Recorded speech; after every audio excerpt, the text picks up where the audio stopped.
Pozdrav učiteljice, mi smo na Ključić brdu, a ovo su životinje moga zavičaja. A to su lisica, vjeverica, krtica, jelen, divlja svinja, šumski miš, srna, jazavac, jež i zec. Ključić brdo je odličan primjer mog brežuljkastog zavičaja. Naučimo nešto i o biljkama moga zavičaja. Tu imamo trn, glog, malinu, ljesku, svib, ružu, veprinu i ostale. Ovdje vidimo što se dogodi kad se voda zamrzne. Nastane led.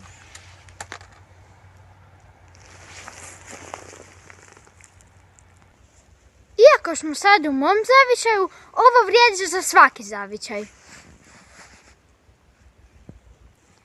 Ovo je dobar primjer drveća u mom zavičaju, a mi to imamo hrast, lipu, bukvu, trešnju, grab i kesten. Voda je izvor života, a u našem zavičaju imamo šumski potok, šumski izvor, rijeku Kupu i rijeku Savu.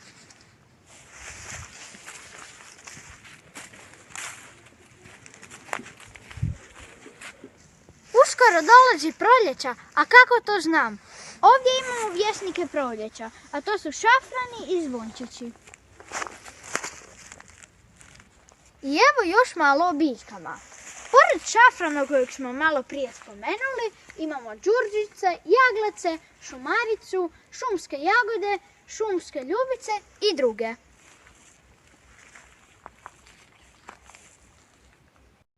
A što se tiče ptica, izdvojila bi crvendača, fazana, a kad mi je muka, osjećam se kao šljuka. U našem kraju ima i puno kukaca. Moji omiljeni su bulomara i gusjenica.